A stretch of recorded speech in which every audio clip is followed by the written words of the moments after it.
Vicky, and we are live.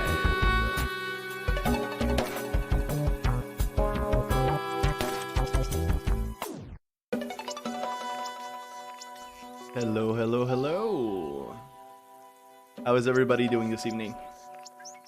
Everybody having a good time? Everybody had a good day? A good 2 days, actually. Something came up yesterday. For those who were on my tweet, like, you kind of see that. Whenever something happens and I can't make it, or sometimes I stream off schedule, which is very rare, but whenever it does happen, you see it on my Twitter. And yesterday I tweeted, you know, that I unfortunately will not be able to do it yesterday, but we made it tonight, and it's been quite hectic too. I'll explain why in a second. I'm actually, like, I tried to eat my dinner literally, like, stuffing myself up right before the stream starts. I was not able to achieve that, so I might kind of just hang out a little bit in game, you know, like with my game in the background, doing some little like things here and there while I just eat and not really speak much. And after that I'll be able to speak a little more. So today the plan is, I haven't done any like my dailies or whatever today, and by dailies I mean my cooking daily and my fishing daily. So I'm just gonna start with doing that before the day's over. You know, I'm just gonna like clear that out of the way. I'm gonna do that. I'm not gonna have to worry about it anymore. I know it's gonna be done. And after that, I'm not quite sure yet what I want to do. Either I'm gonna just take a chill night and like maybe level my druid, and maybe doing some farming of mats. I really need some primal. What's it called?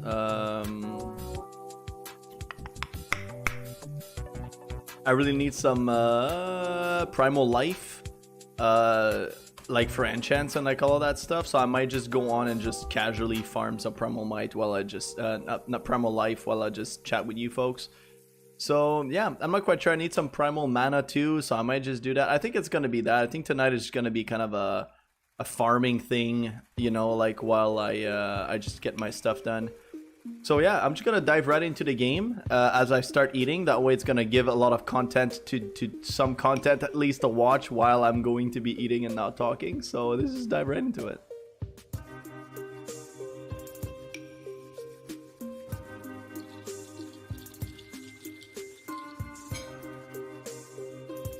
So first things first, gotta go pick up the quest that I need. That's first.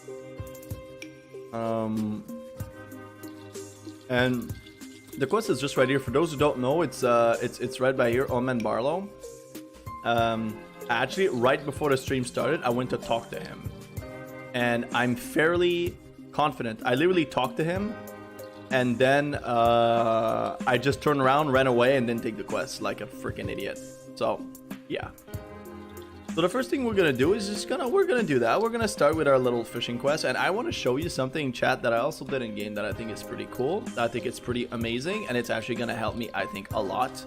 And I'll show you exactly what it is in a second. But for now, I'm just gonna eat, you know, while we're on the little custom-made slow-ass flying pad. So be right back. In the meantime, while I'm snacking, like, I want to know how are people doing? How's the month of July been for you guys so far? Has anything special happened? Oh, just let me know what's up. I'm curious.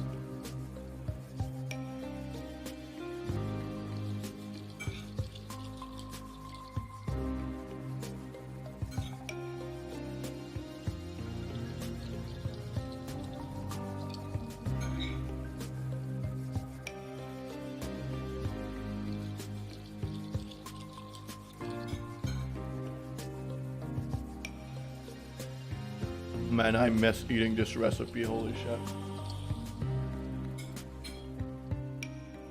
It's an Ayurvedic recipe. For those who don't know, Ayurveda is pretty much, it's a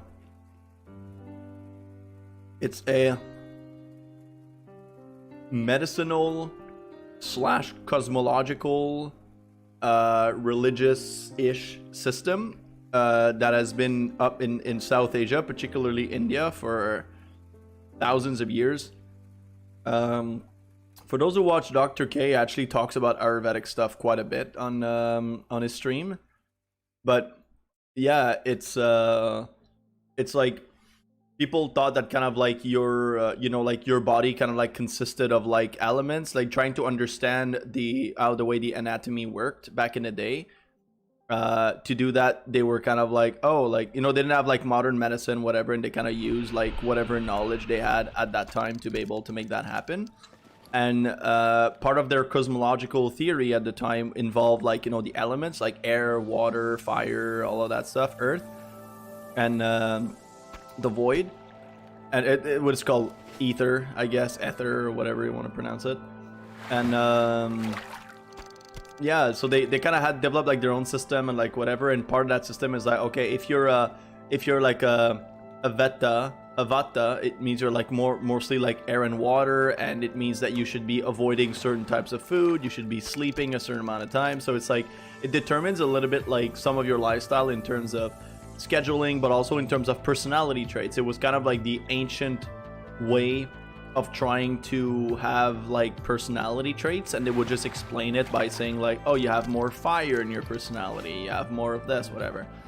And anyway, all that to say that the recipe, I found a recipe for vegans, because I'm vegan, my fiance is vegan too, and it's an Ayurvedic recipe, and it's just, even if you don't believe or don't have any knowledge or whatever of Ayurveda as a system of knowledge and medicine in general, that recipe is just so freaking good. If you like the ingredients, if you like South Asian ingredients, like like turmeric, curry, cumin, ginger, and that kind of stuff, then that recipe is definitely something to try for you guys. I could do it, at some point. I could show it, like, give on stream, I guess, like what the recipe is or something if people are interested. And you're always welcome to just like, if ever, like you're not a vegan like us, you're always welcome to just change. Like I add tofu, which is not in the original recipe. But you could always replace it with, like, I guess, like chicken or any kind of meat you would like to add. Maybe it could be good with fish. I don't know. I'm deathly allergic to fish, so it's not for political reason that I don't eat fish, because I actually just can't. So I have no clue what it would taste like in this, but I'm sure it could be good. So I come from a family that like food is like big, and by big I mean like too big. There's too much worry about food.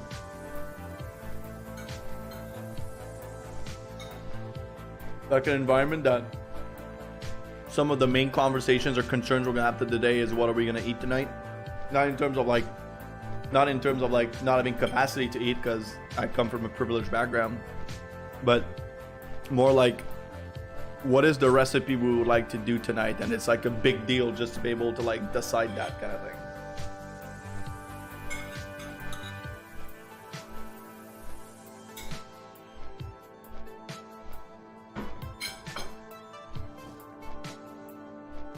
All right, where's my old man Barlow? There you go. Have a good one. All right. Are we gonna get something interesting? Last time I did this, I actually got a pet. I got one of the alligator pet, which is pretty cool. And this time I didn't. What'd I get? Broken spyglass. I sells for 2 gold. It's not nothing. And these. I tried selling these on the auction house and didn't work. 1 second, I think my girlfriend wants to come in. Give me 1 second.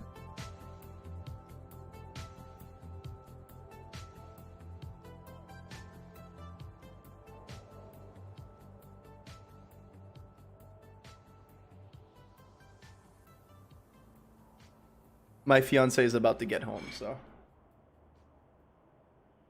I'm just gonna take a few seconds to say hi to her, because I love her and I miss her, and it's okay for streamers to have displays of affection on screen. Well, if it's not, it should be, because the rest is fucking ridiculous. And I'm also done eating. So give me just 1 second, chat, okay? I'll be right back.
it's okay.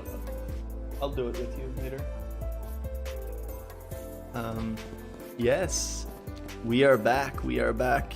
And we are happy. We are happy because my incredible fiance is finally home, and it makes me happy because I missed her. Aww.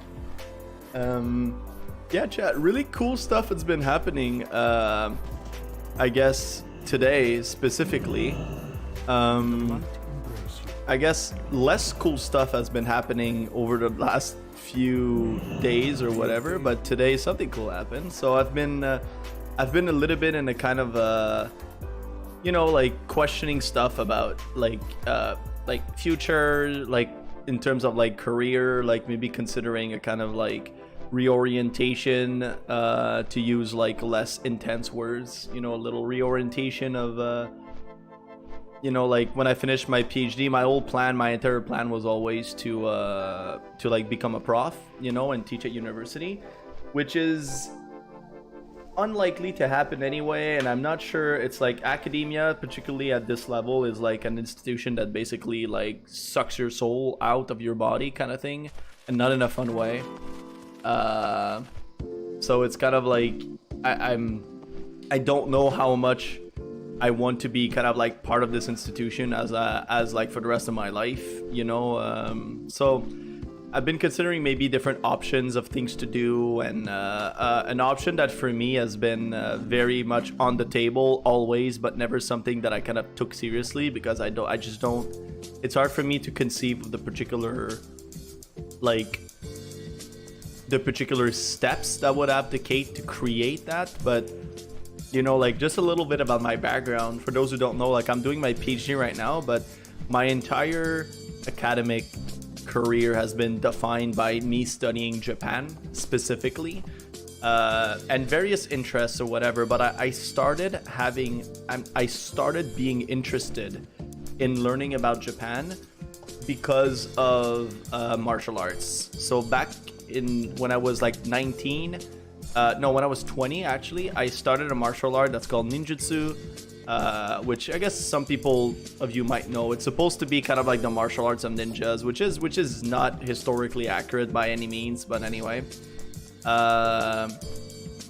And like, so I did that, and my teachers were really, really, really good, and they were really good at kind of like explaining things in a concept that was very much like embedded in Japanese language and philosophy. And that made me see the world and experience the world in a different way. And when I felt that and I saw that, I was like, wow, this is so cool, this is so amazing, I'd like to learn more about it. Like I would like to learn more about this history. What's Japan's history? What's its philosophy like? What's its religion like? What's its whatever. And basically that's been my academic career, just exploring basically almost every single facet of Japanese society, whether it's culture, politics, political economy, whether it's like manga and anime in a way. I've never been into manga and anime personally, like except for very like some of them, but like the manga kind of like culture in a way, different concepts like the kawaii culture, whatever. But as I've evolved to learn more about Japan, I was more and more interested into like its history and philosophy and all of that stuff.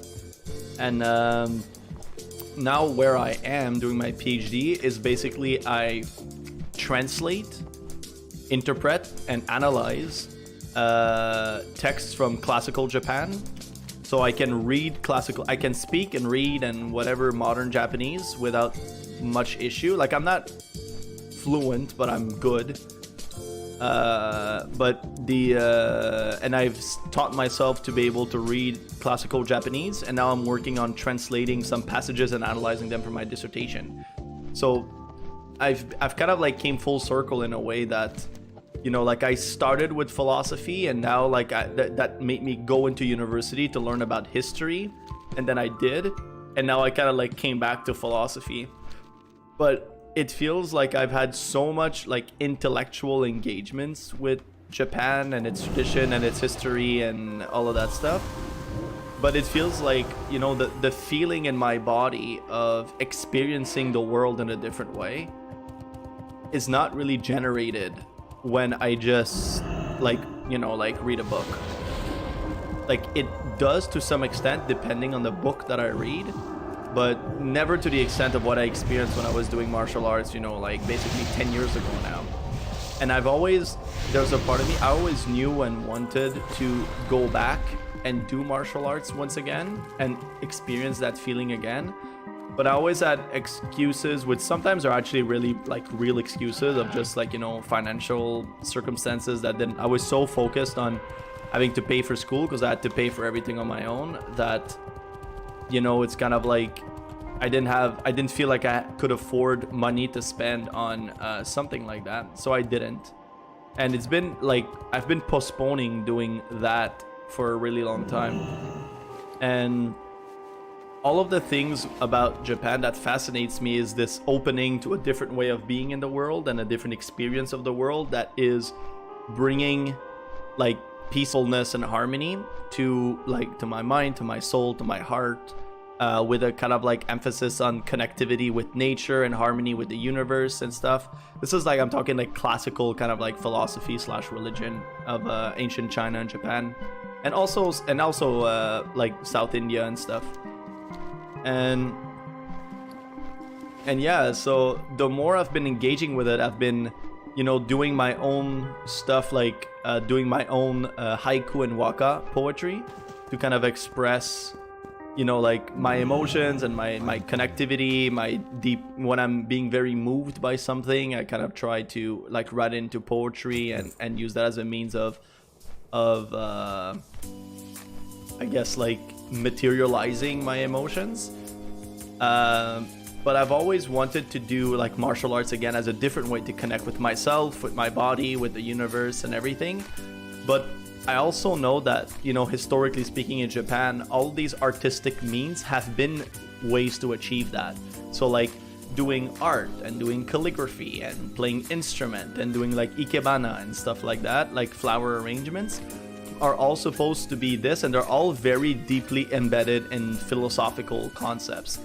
And it's been a thing, like my supervisor for my dissertation always tells me that it's like philosophy in East Asia is not intellectual, and in South Asia as well. Like philosophy is not intellectual, it's something that you experience with your body, it's something that you live. And oftentimes it's like you need a space where you can like do philosophy.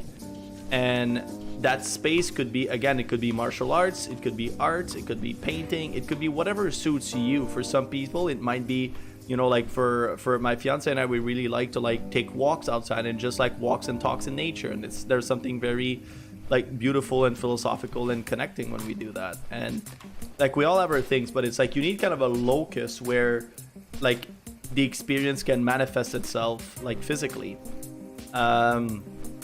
And for me, because of that, I've always wanted to kind of do everything.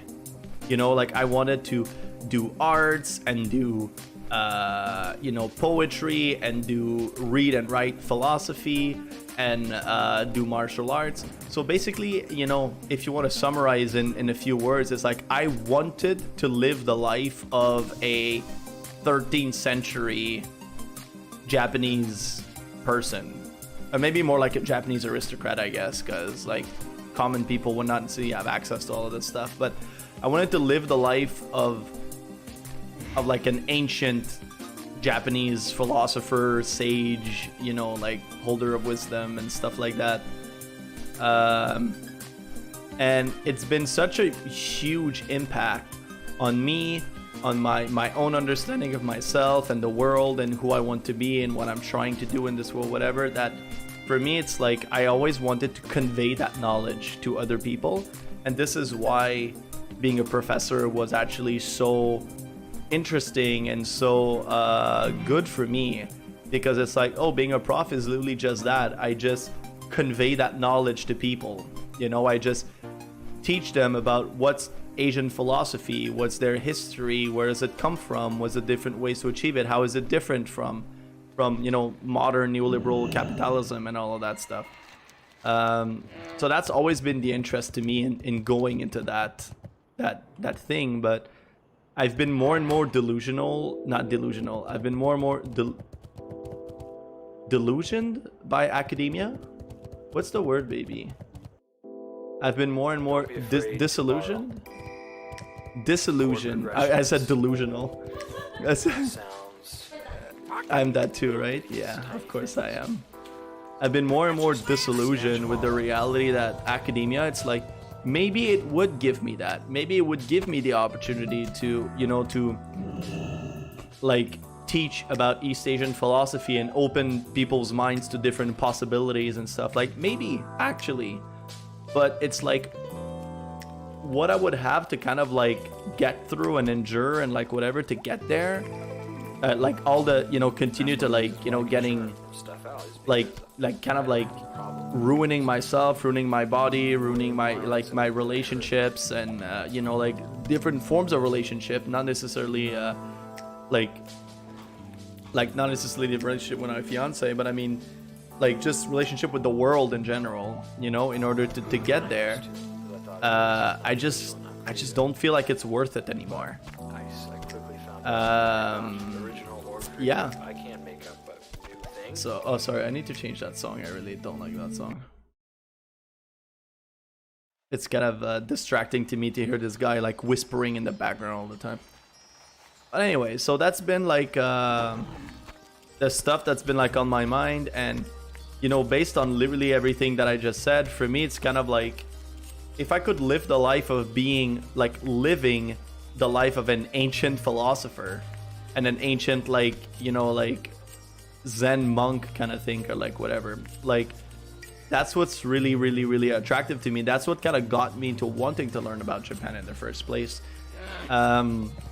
So I thought about doing something, and I guess like part of my YouTube channel, when it's gonna maybe evolve to become more what I would like it to be, which is not there at all right now, is going to kind of be like an educational space where I can like teach people about these things like verbally, but also kind of like what I'm experiencing and sharing that with people. I can do like live, you know, even like live streaming, you know, and I could live stream, for example, I don't know, like stuff about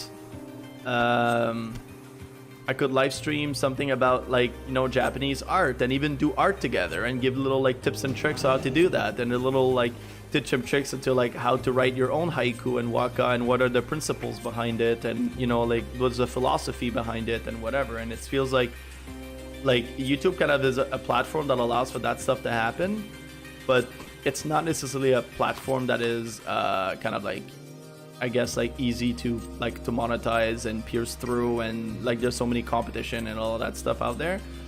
And also doing that and teaching about it doesn't necessarily allow me on a personal level to live that kind of life, which is also like, which is kind of like, I guess, one of the most important thing for me. It's to be able to live that life myself, and then I can kind of teach it to others in many different ways, and hopefully it's going to have the same impact on you, on some people, that it had on me.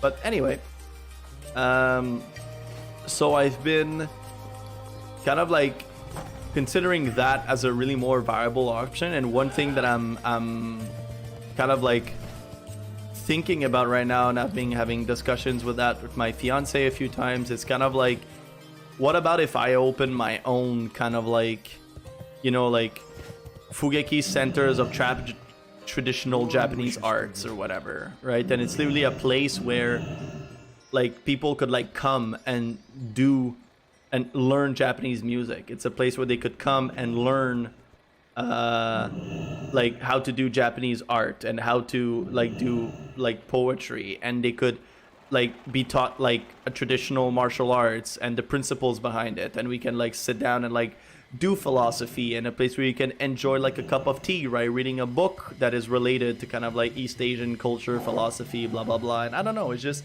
I mean, just a space where we can just explore all of that stuff and share that as a kind of like community, but an actual physical space where all these stuff are happen. And you know, for me, it's like I would do art, I would do philosophy, I would do martial arts, I would do, you know, like poetry, whatever, but I would do it myself, but I will also like teach it to others. And I feel like having that lifestyle is very, very, very appealing to me.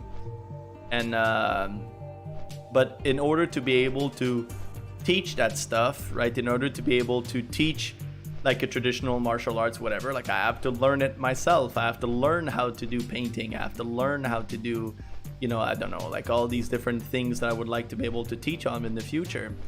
And it's a year, it's literally a lifelong project kind of thing. If I would like to be able to literally kind of do everything on my own, which I think is kind of appealing, but it's also unrealistic in many different ways, at least for sure right now. But I feel like I wanted to take first steps into making that reality happen. And the first step for me of making that reality happen was actually reaching out to a traditional Japanese martial arts school that is called, the school is Katori Shintoryu. And in Shinto is like the indigenous religion of Japan. And it's a religion that is like this fighting style, I guess this sword style, has been developed by like people that were by a swordsman or a philosopher and whatever that lived in a Shinto shrine in Japan that is called Katori. And he kind of like grew up his own style and like whatever. And it's like, you know, and normally when you start a martial arts, you kind of like bow down and say like, you know, like to your teacher, like, oh, would you please teach me today, and like whatever. But in Katori Shintoryu, the first thing that you do is you bow 2 times and you clap 2 times like you're in a Shinto shrine, because the first thing that you do is you thank the gods, you thank the kami, whatever, and then you thank the teacher that's going to teach you like the style and whatever. But anyway, it's one of the oldest traditional Japanese martial arts that you can learn, and it's the most like recognized one in the martial arts community. You know, there's a bunch of people that are like, for example, ninjutsu. There's claims that the thing is like super old and traces back all the way to whatever person, but then there's also so many controversies and like whatever. And like one of the most recognized solid system of ancient Japanese martial arts is the Katori Shintoryu. So it's kind of like, you know, that sounds really awesome, and I'd really like to learn that. I'd like to be able to learn, you know, the lifestyle, philosophy, perspective, and arts of, you know, someone that literally wrote that in like the 1400s, you know, because that's kind of the life I'd like to be able to live for myself. So I reached out to the owner of, there's one person that teaches that in Canada, well, in Toronto. I don't know in Canada, but in Toronto, there's one person that teaches that. And I reached out to him today, sent him an email asking for information. And he was kind of like, hey, actually, like right now, I'm kind of teaching it over Zoom. It's free of charge, and just like pop by and like see if you like it, whatever. So I did that today. From 6 to 7:30. It's supposed to be from 6 to 7, but as he said himself at the end, it's like it's supposed to be until 7:30, until 7, but I always go over because I just love doing that stuff. And he was just a really cool guy. He was really awesome. His name is Douglas Tong. He's probably of Chinese or like, you know, background, and he's been to Japan. He studied with Japanese teachers in Japan, and he studied directly under like in the dojo directly about like the kind of like one of the most recognized sensei of that school of Katori Shintoryu. So he's like a really legitimate guy. He's not like, I don't know, I wouldn't say he's like a big deal or like whatever, but he's a really legitimate guy. And so I did that today. I had my first class, and it was really awesome. I actually really liked it. I like him. I like his teaching style. And I like what I was learning. It just felt different. Because I was looking for that experience again over the years, I've done different martial arts to see like, hey, maybe this martial arts will work out for me. And I've tried a few and it never really did. And this one right off the bat kind of like clicked with me. And there's already things that I'm learning that is like very new and unique and whatever. And I know, like I literally check the like, you know, like the way to strike with your sword, for example. I've learned 2 strikes today, And already the way to strike, it's like there's something very unique that is like Katori Shintoryu only. And even like the stance that you have, it's like it's more wide, your sword is held way lower, your weight is always all on your front, is always all on your front leg, which is also something new and different. So anyway, it's just like it's cool to like do something, and it's like a traditional martial arts, and as I'm already in my first class, I already feel and notice the difference with other arts that I've done. And it just, for me, I'm looking for that, you know, I'm looking for a different experience, I'm looking for something unique, I'm looking for all of that stuff. And it's like I feel like I've kind of already gotten a little bit of that in literally my first class, which is really awesome. So yeah, so I did that today, and it feels good too, because like I said, it's also like at least to me it feels like, you know, it's like making like one of the first step in the direction of the kind of life that I would like to live for myself in the future. And I don't know, just making this like step today was just kind of like a concretization, a more real like concretization that like, oh, that lifestyle is happening, you know, like it's I'm moving towards that, and it just feels really nice. So it's not just the moment, it's not just the martial art itself, it's not just whatever, it's like what it means to me at this moment in my life, in this moment of uncertainty and whatever, to start that thing that I've been wanting to do for a very long time. And it just makes the whole experience even more like really awesome and meaningful. At least that's how it feels right now after doing it, you know. So the what? Okay. If you want, you can lower the AC if you're too cold, because I was literally dying.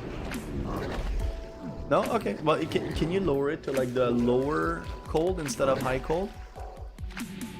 I think that's already gonna make it better. Thank you, baby. Okay.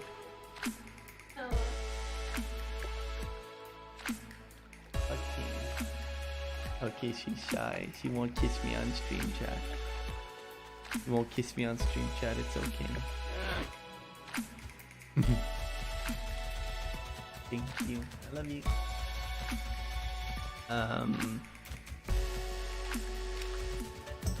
So yeah, it's I don't know, it's been really cool. I'm super excited. And on the other thing too, which is kind of happening simultaneously, you know, is that based on literally everything that I just said, I've also looked up like, hey, maybe I can learn kind of like like art, you know. I mean, more specifically, like not martial arts, but like painting, you know. And I already know how to do like haiku and waka and like all of that stuff, and I'm already doing my own. I'm actually about to release a video on my YouTube channel that is about all the haka and the waka and haiku that I wrote in Alberta during our trip, that is going to be paired up with a particular image, a particular, you know, like, so that people know kind of like what I was seeing or experiencing when I wrote this waka. But anyway,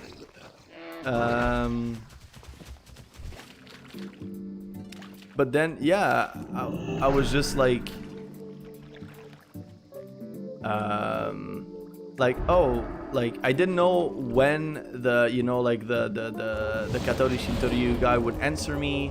I didn't know if he'd want to, I didn't know if he'd be interested. I really did not know anything. I was just like shooting in the dark. And I was kind of like, well, in case it doesn't work out, in case, you know, like I can't, you know, assist, or it doesn't work or whatever, then maybe I could start like doing kind of like art classes, these like traditional Japanese art stuff. And there's actually, I didn't look at, because I looked at like calligraphy, for example, in Toronto, but I never really found anything that kind of like suited my fancy. And but then I kept having these like, you know, ads on like Facebook or whatever of these like online classes. And God knows right now with like all of the, you know, like the COVID stuff and like whatever, like online classes and all that stuff is actually like really big. and it's like super important, and it's like a really kind of like growing field, I guess, for lack of better words. So I was kind of like, maybe I can try to do it like online, and I found a woman that teaches it she's Japanese and she lives in Japan, and she studied for like does like a master in history of arts, and she studied like in England, so she speaks English like pretty well. Not that it would matter, because I do speak Japanese, so we would be able to communicate pretty much without an issue, but it's okay. And but she's like working in the art industry. She's like a curator for like museums, and she does her own art like for sale. She does like expositions, so she's like an artist like herself, but she studied that. And her engagement with her art has been specifically through like a Zen perspective, and of like, yeah, she was saying like, I saw the works of a Zen monk named Kao that lived in the 14th century, and I wanted to kind of like reproduce that art and get engaged into that art more, and like whatever. So her journey into art has been engagement with like Zen monks and Zen artists that did their work from a particular perspective, and she's teaching from that standpoint. So she's very, very, very like philosophically inclined in her teaching. It's not just doing art for doing art because it's fun. It's like it's a very spiritual experience, and that's the way she seems to be teaching about it, which really aligns with the kind of stuff that that attracts me into wanting to do that. And she offers like online private lessons that are very like decently priced, and you just need to kind of have the material yourself. I already have like brushes and like whatever. Now the only thing that I would need would be like an ink stone to do like my own ink and like whatever for the for that thing. I need to have a little mat that I can put on the table to cover the table while I do calligraphy, to make sure I don't like because it's gonna be like Chinese ink, which is very, very, very, very not necessarily like dangerous, but it's like it stains like fucking crazy. So you're gonna make sure you protect your stuff and whatever. So anyway, but I've seen that, and I'm kind of like, holy shit, that's so awesome. I'd really like to be able to do that too. So I don't know how everything is gonna evolve. I don't know where all of this is gonna be going, but it's just kind of like I've been feeling a little more down, a little more kind of like sad lately for many different reasons.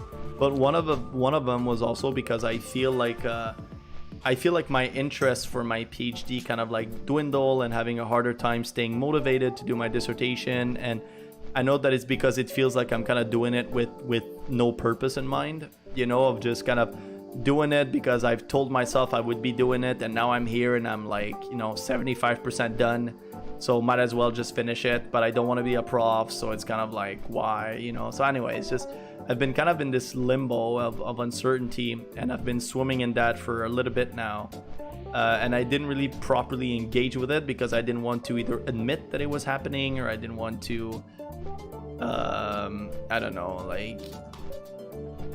I don't know, I was kind of just avoiding really, really, really genuinely thinking and engaging with it. And it feels like this week, like, stuff happened that made me feel very sad, very emotional, and very whatever. And I know that part of it is also like a lot of it is actually like that stuff that is always in the back of my mind. And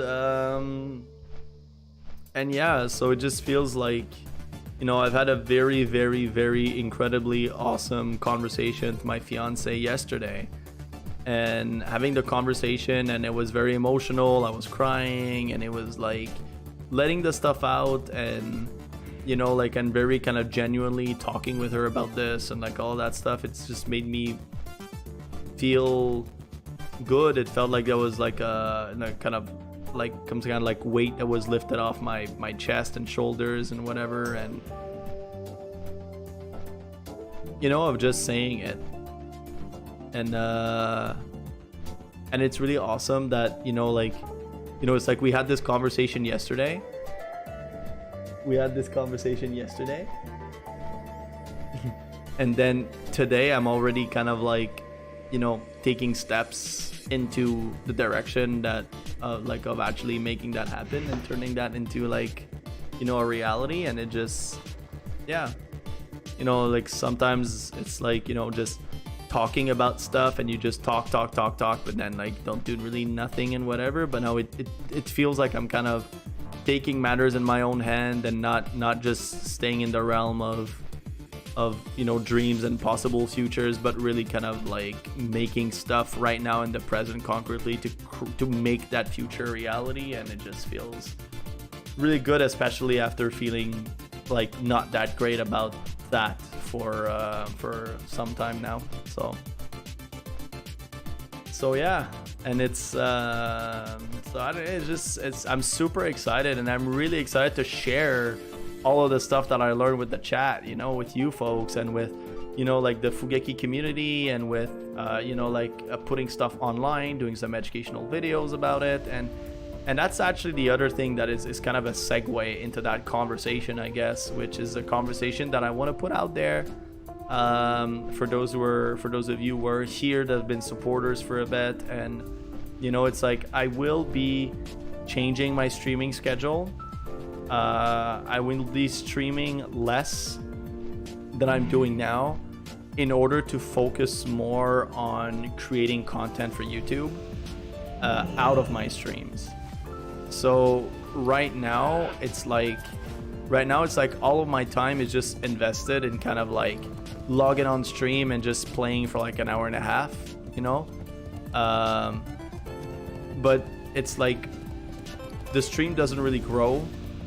And it's not just about, you know, like growth and like whatever, but it's also like, it feels like because my life has been kind of like busy, and it has been lots of stuff and all these questionings and things that I'm talking about, because of all of this, it kind of made it that I didn't have time to do YouTube stuff.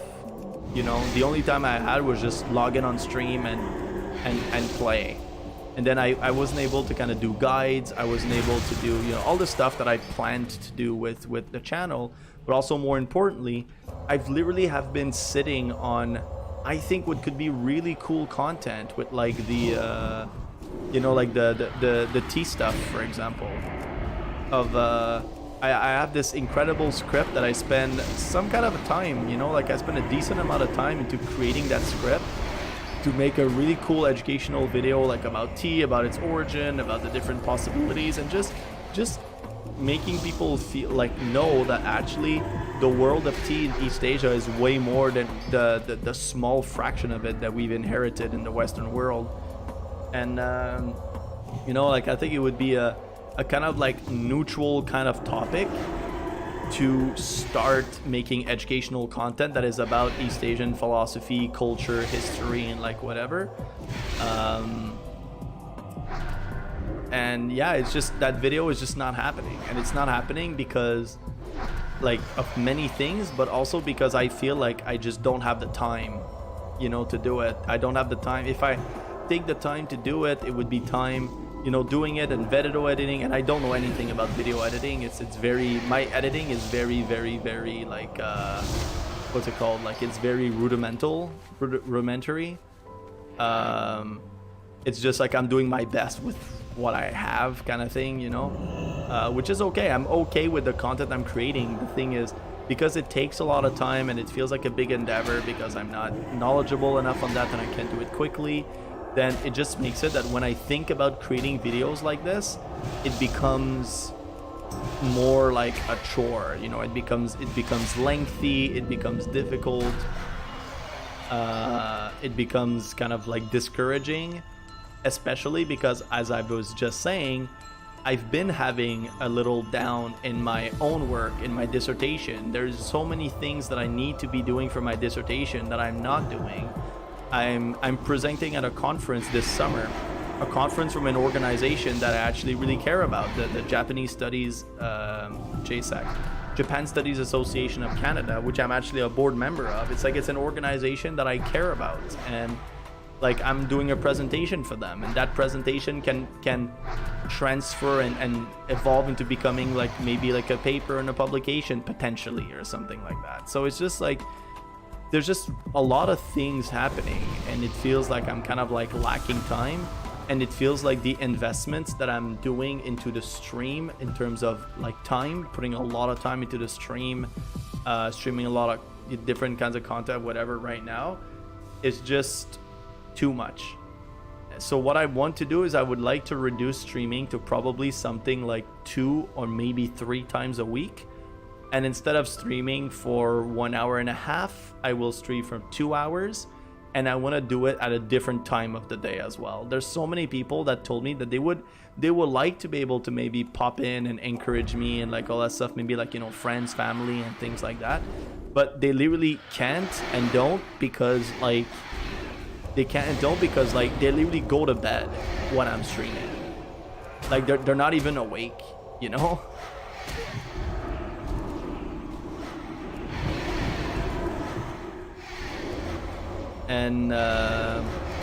And yeah, so I want to kind of like change the schedule in a way that maybe accommodates a broader number of people, because right now like there's not a lot of people that are coming to the stream anyway.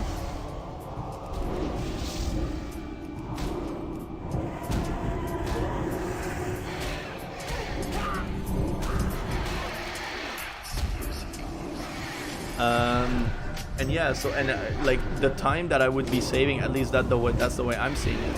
The time that I would be saving in, you know, like right now I'm streaming basically 7.5 hours a week, and if I would go down to streaming the like 4.5 hours that I just talked about, like 4.5 hours that I just talked about, then it means that like I'm basically gaining 3 hours of me like doing content and doing different kinds of content for my YouTube channel in order to make it be more of what I would like it to be.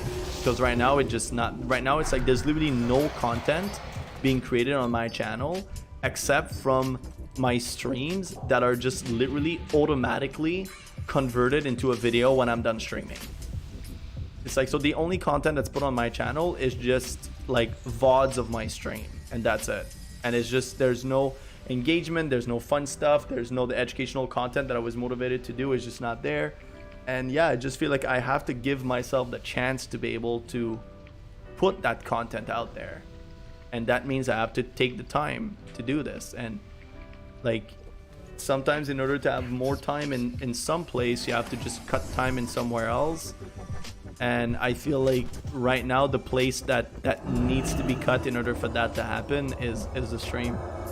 So, and also like, you know, like I wanted to, a lot of the things that I kind of wanted to do or whatever about the stream was about PvP, and all of my PvP is happening with my friend Steve, and Steve is working, you know, like a very early day job, and he doesn't have the you know, the capacity to, like, he goes to bed at like 9, for example, you know, and it's kind of like 9:30 maybe sometimes he goes to bed, like, so it's kind of like I start streaming at 10:30 and he's my main arena partner. So it's like, if I want to be able to stream our games, you know, and put it out there and do some content out of PvP content specifically, it's like I have to give myself the chance to be able to stream at the time that I'll be playing. So I want to ask him, like, what would be a good schedule for him that we could schedule, like, at minimum kind of like 2 hours per week. Let's say like on Tuesday, I don't know, like it'd be like on Monday, it'd be like, oh, it's Monday PvP with Steve, you know, like whatever, and that's like the Monday content is always going to be 2 hours of PvP with Steve or something like that. And I know that my guild is I have, like, all of the raid groups are done.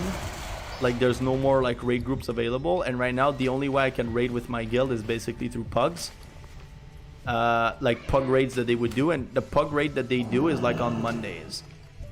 So I don't know if I'll be able to ever get into a raid team, which would make me raid, like, you know, 2 to 3 hours on a particular day of the week.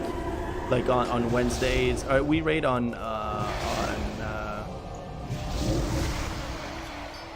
I think the guild raids on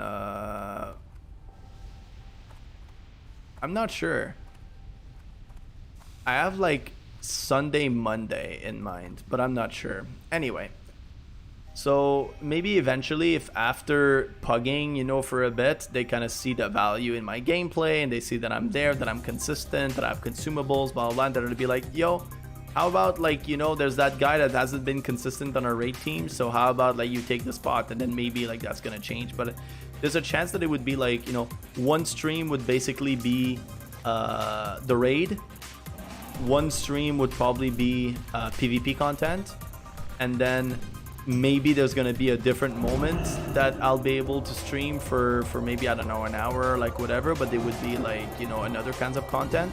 And if I can't have an actual schedule for raiding with my guild, then maybe the content is literally just gonna be 2 times a week. One times I do 2v2 with Steve, and the other time it's gonna be 3v3, and it's a scheduled moment each week, 2 hours every Monday or whatever. Like I log in at like Monday, Tuesday, like it's Monday 2v2, Thursday, you know, like 3v3 or whatever. Like I'm not entirely sure how I want to go about it, and I have to talk with my arena partners first to be able to know what their schedule like, and if we can have one day that would be kind of like dedicated to doing that.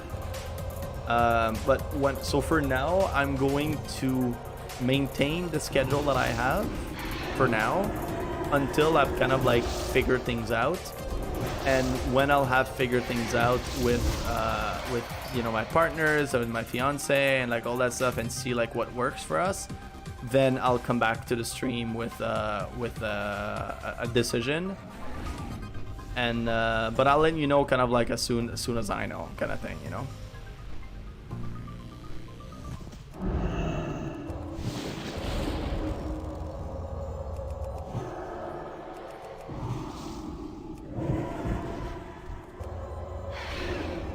So yeah, there's a lot of changes happening, chat. This is the moral of the story. A lot of changes happening.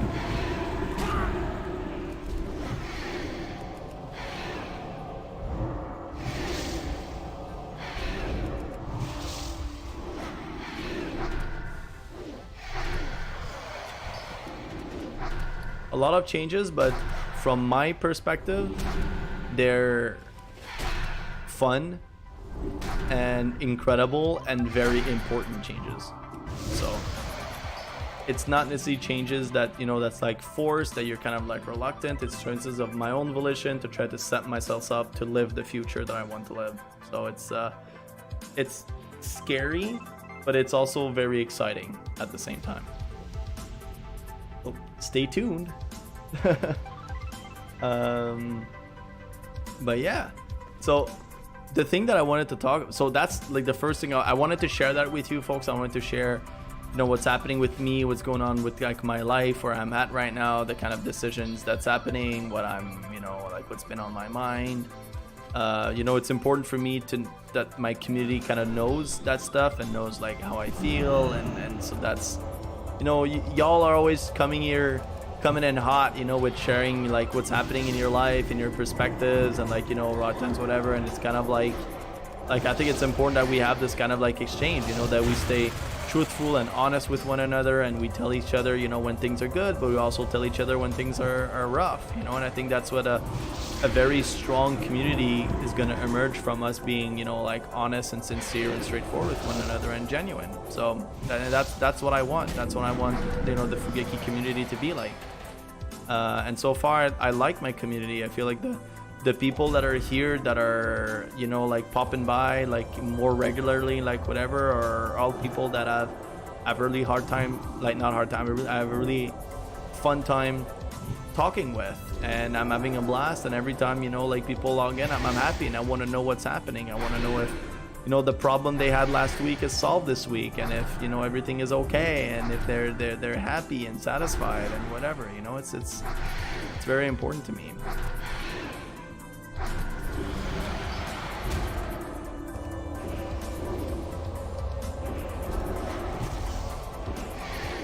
So yeah, that's my spiel, chat. That was my spiel about like what's going on with me. And yeah, but there is a cool thing that happened in game that I did not know about. I guess I kind of knew, but I didn't do anything about it or whatever. I'm not really sure, whatever. But I was farming BGs. I was farming BGs with a group of people this week.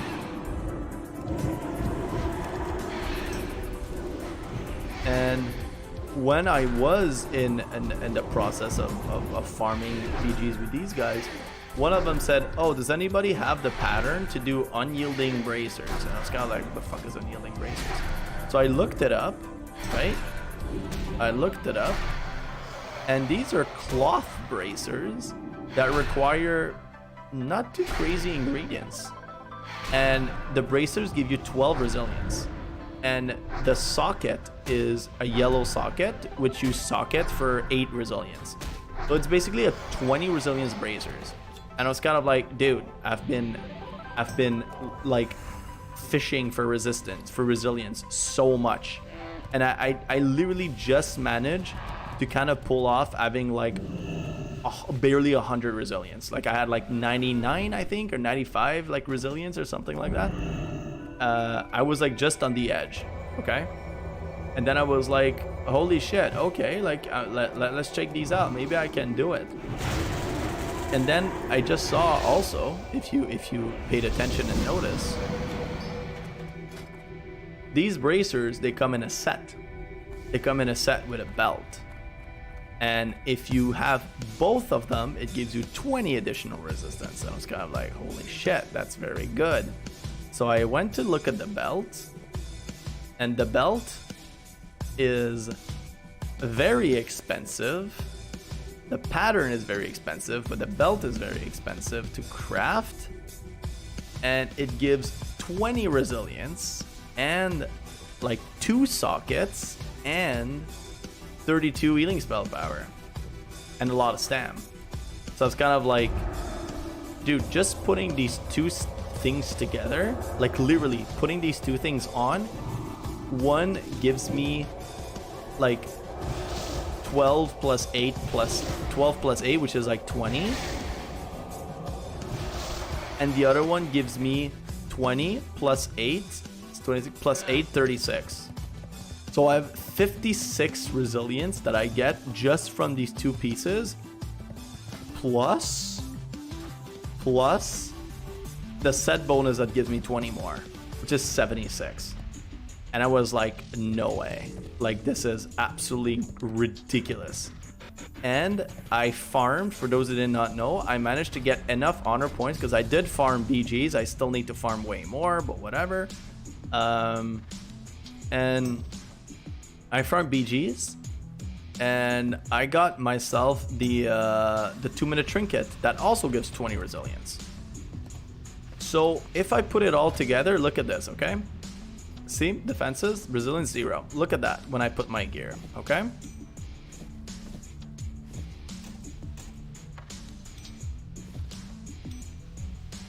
I literally went from like 95 resilience to 185.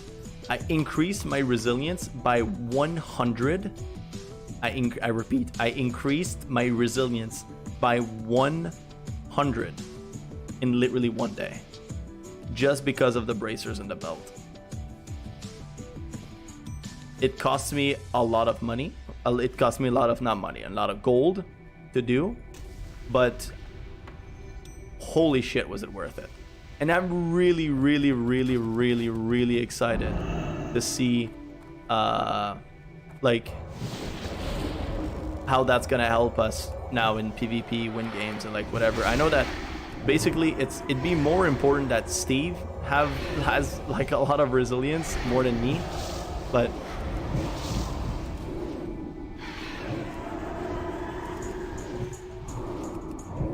Steve, just like me, also has a busy lifestyle, and he doesn't just have time to just stay on forever and just farm BGs, you know, until no ends, just to be able to get that gear.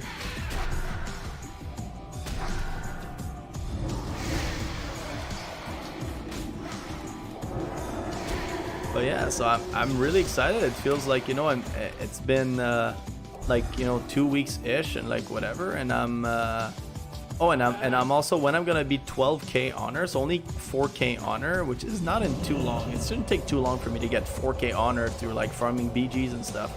Like at 4k honor, I'll be able to buy like shoulders, like PvP shoulders.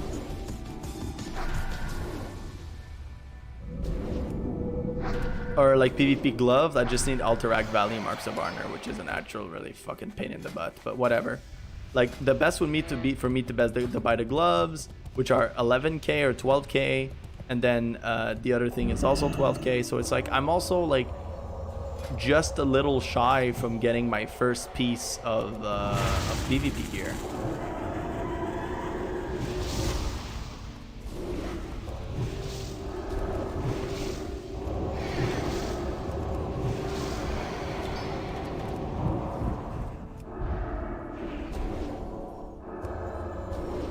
So yeah, I guess you could say on that front that things have been going very well too. I don't think that we've been like, I don't know how much points I did this week, but we're getting there. We're getting there.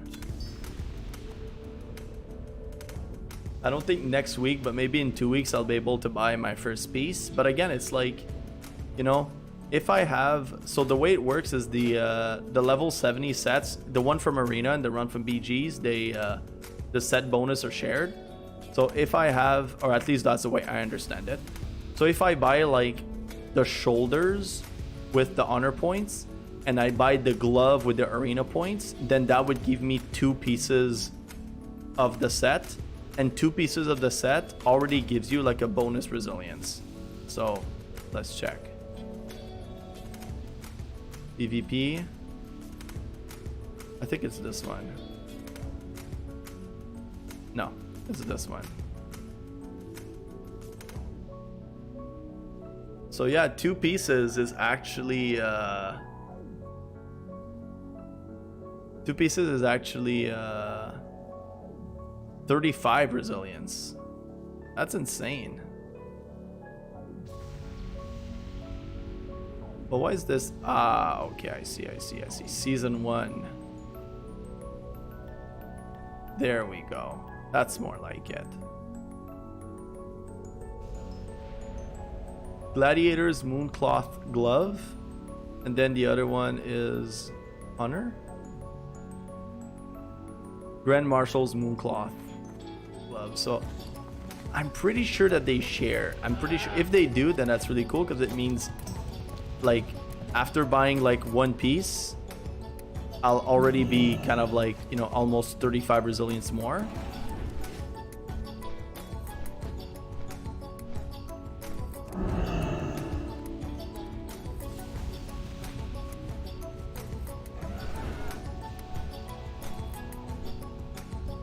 Yes.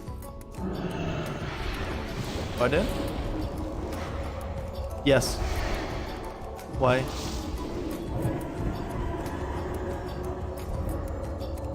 Well, give me 1 second, okay?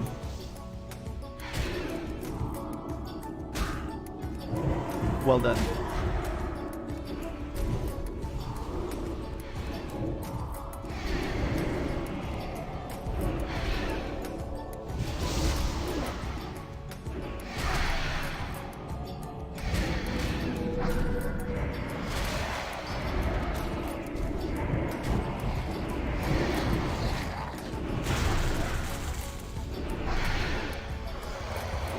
Easy peasy, chat.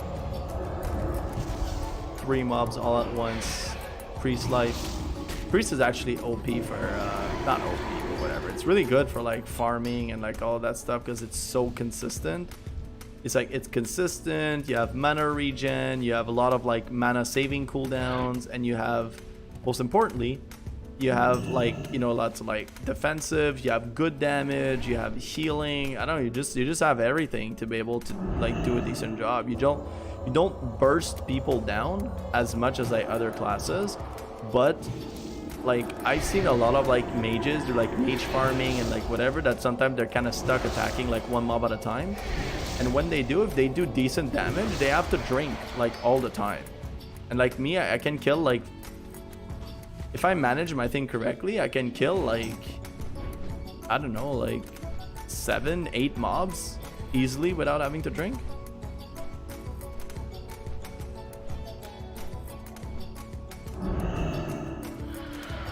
I can't wait for stream to be over so I can eat a popsicle.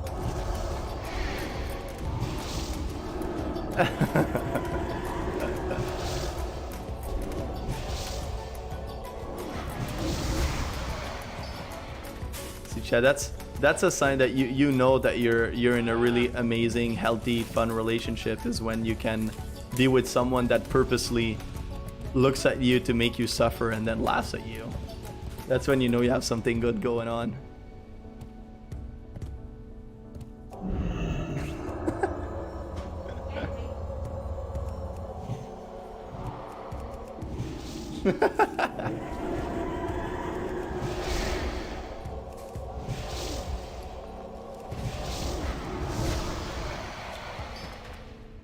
And chat, also in a few days, for those who, well, basically none of you knows, so whatever, but in a few days it's going to be the first anniversary of my fiance and I. It will be our first anniversary. Yes, I'm very excited. Are you? Yes.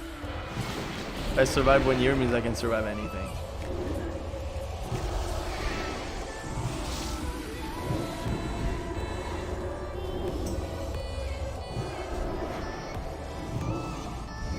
You're what? Oh yeah, I know that.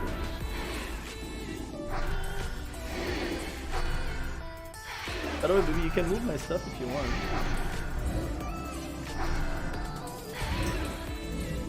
Yep. Whatever you want, baby. But okay, baby. I took a I wanted to show you what I learned today, so I took a video of myself to show you. No, because now that you're here, I can just show you in real. I want to show you later. No, not right now, because yeah. I'll show you after the stream. Oh, I love this song.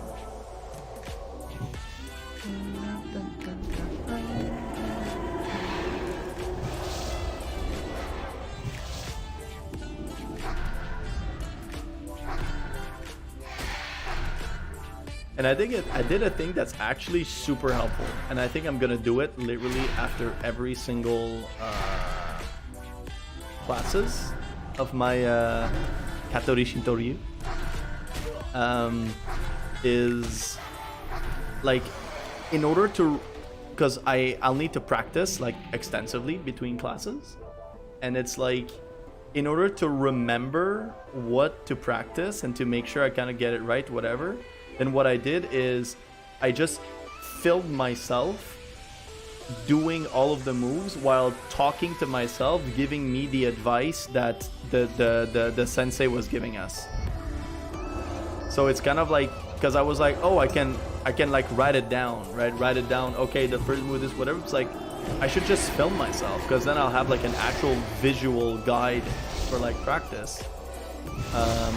So I think after each of the sessions or whatever, while everything is fresh in my head, I'm gonna take the time to just write everything down. Not write everything, film myself and talking to myself, telling the talking points and like the key points to remember and like whatever, so that when I practice I can just remember everything. There are only 3 people. Yep. They were all, normally, it says normally there's more people than that, but for some reason today it was like just 3, which I'm okay with. Because then it feels like I have like a private lesson and it's fun.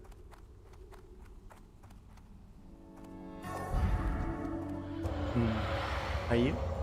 Well, you're gonna have your amazing thing coming, so you shouldn't be jealous. Yeah, but still, it's like 44 people from like an institution that like promotes itself literally all over the globe. Like for me, it's like the only people that know about that guy that teaches is only the people that live in Toronto.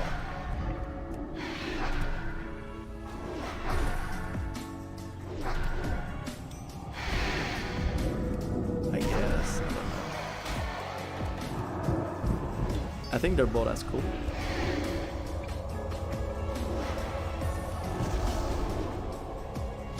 Yeah, you're gonna do this? Oh, nice.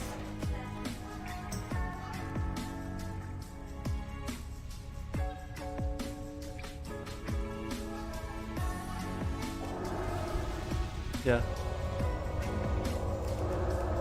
Yeah, but it's just to kind of like, you could see that like people know, like people in India know about that place, about that temple, about that.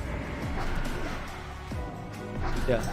But it's still like, even then, it's just like the fact that I know that it's that temple in Ricochet, in India, whatever. It just, I don't know. It just makes it feel like, oh yeah, it's like it's a big deal, and people know about that place.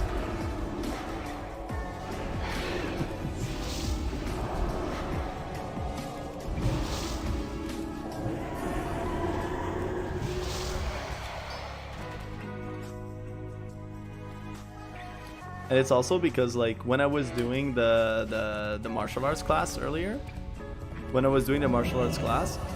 I put my laptop like over there, like literally on the thing to have like as much space as possible. I pushed the table and like all of that stuff. And so I did that, but when I didn't know if you wanted like the sound to be on and talking and like all of that stuff. So I didn't kind of like take a chance, and I just literally closed the AC. It was really hot today, and I was here fucking moving around, swinging my sword and like all of that stuff for like hours, and I was like, and the AC was closed, and I just felt so like hot the entire time. I know, but it's just like the thing, my laptop was literally right under the AC, you know? And then as soon as this was done, I kind of like filmed myself doing it. So I repeated and I filmed, which also kind of made me more hot. And the telephone was right by the AC, so the AC was off. And as soon as this was done, I was like, holy shit, I have to eat because I'm about to stream. So what I did, I just went in cooking, and cooking with the oven working and like whatever was just like really hot. So I just felt really hot for basically the last like 3 hours. So I want my fucking popsicle, and I also want to shower real bad. You want me to shower real bad? Thank you, babe. Thanks.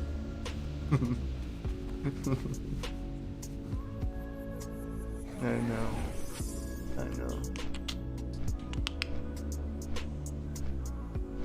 You are the best fiance ever.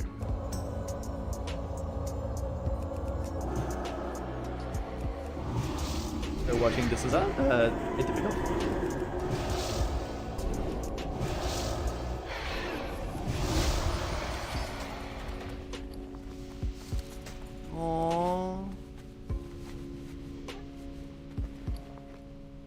Baby. Well, you still react that way whenever you see like a bug, so it's not really gone away.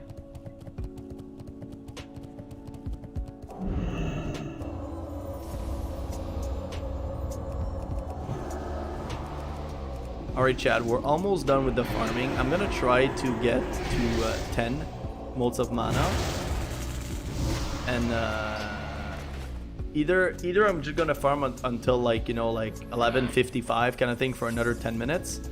If I get the 4 motes that I need, then good. If I don't, then, you know, it's okay. Right now I'm more kind of like setting myself up so that I don't have to do like farming for basically of these mats for like the next week or so.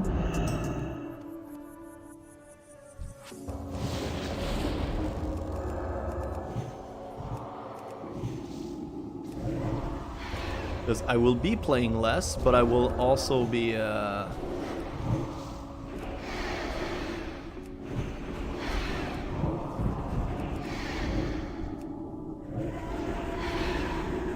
playing less and whatever, so whatever kind of like I can do, you know, right now to minimize the playtime or whatever that the other things are gonna take for me to do, then it's just gonna be super helpful.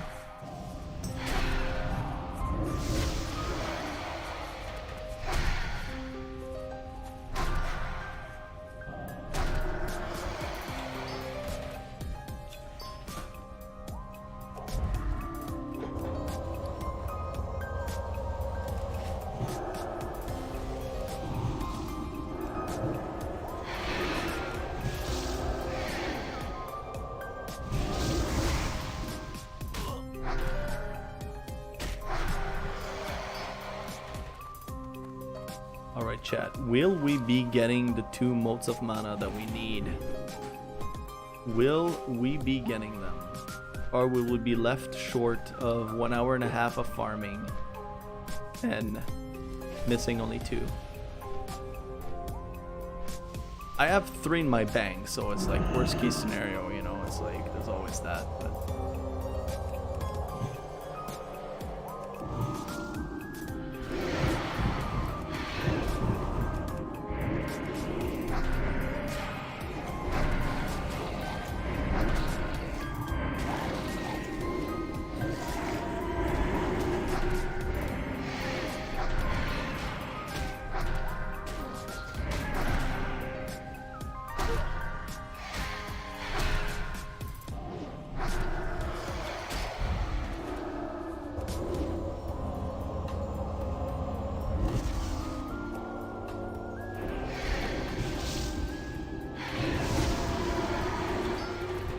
yeah, I won't go on mana efficiency mode because like we're almost done with the stream anyway, and we're almost done with the farming, so I'm just gonna kind of go balls out.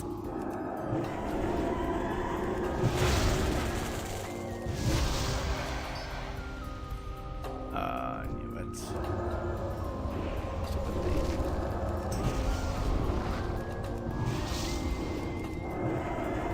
Oh, and this is the kind of thing too that whenever you kill it, it just spawns like a smaller version of itself, I think. Yeah, there we go.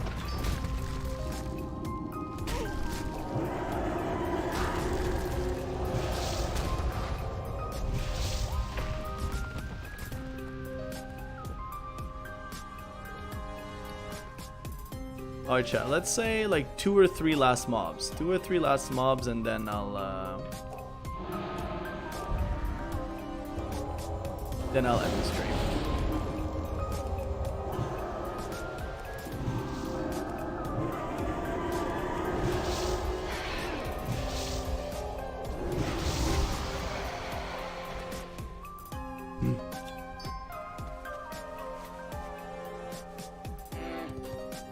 So, no motes of mana here. Okay, 3 more. These 3, and then we're done. Except if that mage steals it from me.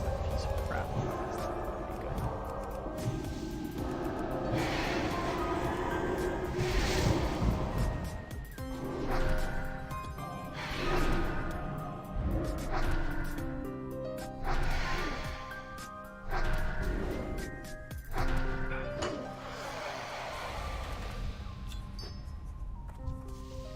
You know, sometimes I think about that, and it would be very, very, very, very, very funny. I think it would be funny and messed up, but whatever. Nobody seemed to have been, except if people kind of like came into chat and just didn't like speak. Maybe there were some just like lurkers in here in the chat and just didn't talk. But you know, like when my fiance arrived, I kind of like when I like be right back, I put the camera like on the camera off, and I like shut my mic down and like whatever to just like say hi and whatever. And you know, then now I just thought, you know, like I looked into my mic and I literally just thought, what if I like literally never turned my mic on and it was just off the entire time, the entire stream. Sometimes I think about shit like that, and I'm just like, I always end up being okay, but like I feel like one day it's doomed to happen. It's just bound to happen.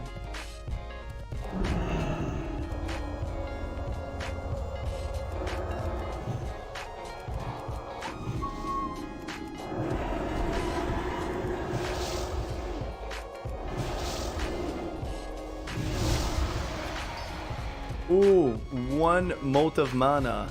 We only need one, chat. We only need one, and this is the last mob. This is the last mob, no matter what.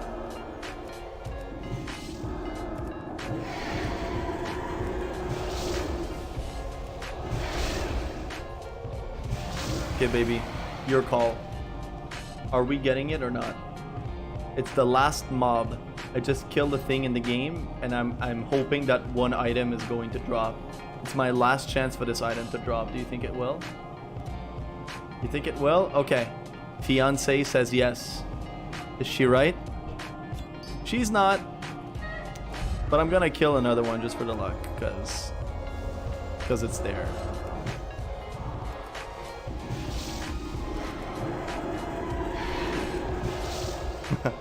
Okay. Chat basically doesn't really hear what's being said, except of what's being said like directly in my microphone. Like I've set my microphone in a way that it doesn't capture like background noises much, especially not like voices and whatever.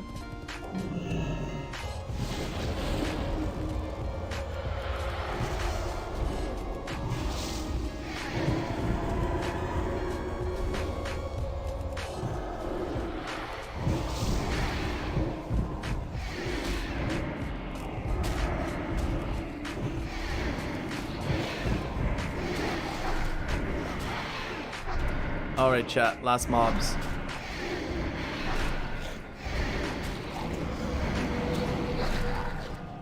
I missed my shot with my trinket. Hey, didn't he just devour my... Okay. No, it's okay. We have 3 motes of mana in the bank, so it's gonna compensate for the one that we're missing. So it's okay. It's okay. And good, because the only reason why I'm using mote of mana, the only reason why I'm using that item is for like shadow cloth. Show you. So here, shadow cloth. No, spell cloth. It requires 1 primal mana and 1 primal fire, and I've already have primal fire farmed for basically 2 weeks. And like 2 cooldowns, and primal mana also for 2 cooldowns. So there's a cooldown that I'll be using tomorrow, and then the next cooldown is gonna be in 4 days. So it means that basically and that cooldown is gonna last another 4 days. So basically for the next 8 days or a full week, I won't need to do farming for materials to craft the spell cloth, shadow cloth, and primal cloth. Which is really good because it means I can just whenever I'll log in, I'll be able to spend time doing other, I guess, more meaningful things, for lack of better expression. Remember, open your heart to the light.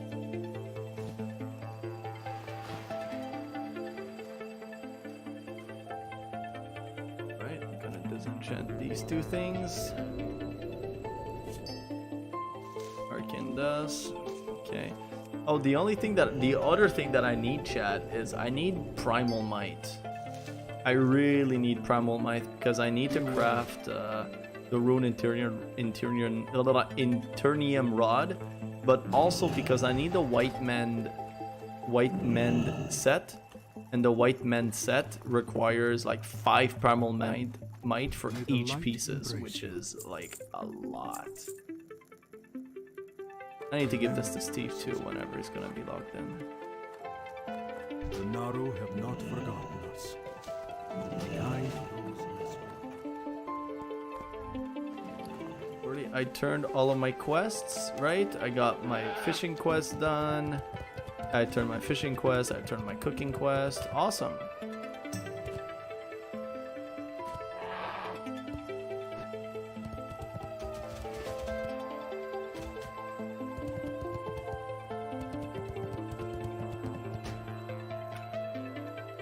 Alright, chat.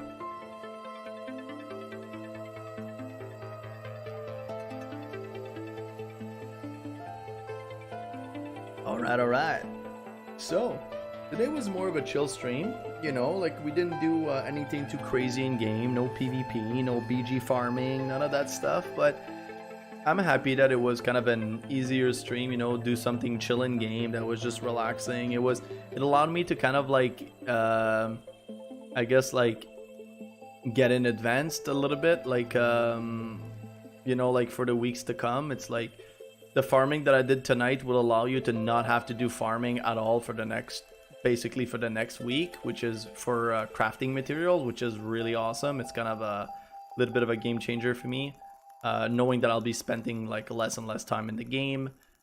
So anytime I can save on these kind of stuff is actually super helpful. So I mean, it was nice, it was super helpful, and I feel like, you know, because it's in this kind of content, I'm also able to be a little more present, you know, for the stream, because when I do PvP and stuff, or even really like I'm super focused, I'm, you know, making sure things go well. I don't necessarily talk that much because I'm just focusing on what's happening.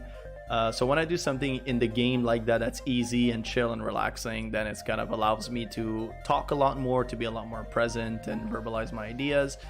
And I feel like today I had a lot to say. You know, I had a lot to say about what's going on in my life, about the kind of shifts that's happening in my decision making regarding my career, but also, you know, the different ways that this is gonna influence the stream, decisions about stream and changing schedule, but also about just my experience with, like, you know, like my new martial arts, and I'm super excited. And I feel like, you know, I'm also gonna like maybe start, you know, like this art class that I've just looked at, and it's you know, like just sharing that and sharing how it goes and everything is just super exciting and fun. And you know, I just feel like I was really happy to be able to share that with you folks. And as I said, like, I feel like you know, the big part why I want to reduce streaming time is that I can invest a little bit more of my time into creating content for YouTube, specifically content that's related to like educational content about East Asia and classical Japanese, like thinking and philosophy and all of that stuff, and culture and whatever. So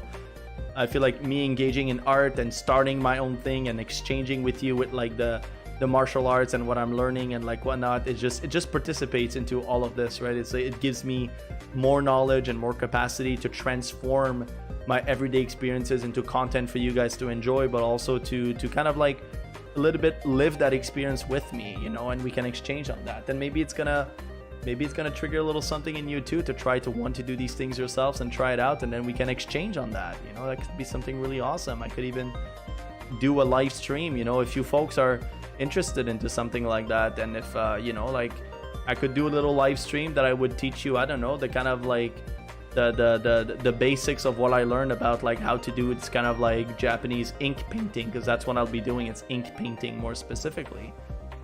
So, you know, like if it's content that people will want to see, then it's definitely gonna be able, not just on YouTube, but if people want to do that live stream with me, like that could be really cool. I would love to do that. But anyway, for now, chat, this is what it is. And I will let you know when I'll have things figured out about the schedule. But for the moment, it's going to stay the same. My schedule is going to remain pretty much the same. And yeah, so what day are we today? We're Wednesday. So tomorrow is going to be my last stream of the week until Sunday, pretty much. I'm not sure if I'm going to be streaming on Sunday. I'm not entirely sure. I think that there's a lot of chance I won't be streaming on Monday because it's my fiance's mom birthday, which means, and I think we're going out to the restaurant and something, so I'm not sure if I'll be back on time. I'm not sure what's going on, so there's a chance I might not be streaming over the weekend. But again, the place to find that out is on my Twitter at Fugeki22, so just go follow there. I don't post anything else outside of updates about the stream and about the schedule, so that's where you find the information. And make sure to check my YouTube channel out at Fugeki22. Like, I will be uploading different new content, and if you're interested into that stuff, you can have a blast just looking at it or just learning about something new you've never heard before. So make sure to check that out, Fugeki22. And yeah, so thank you very much, everyone, and I will be seeing you tomorrow. Bye bye.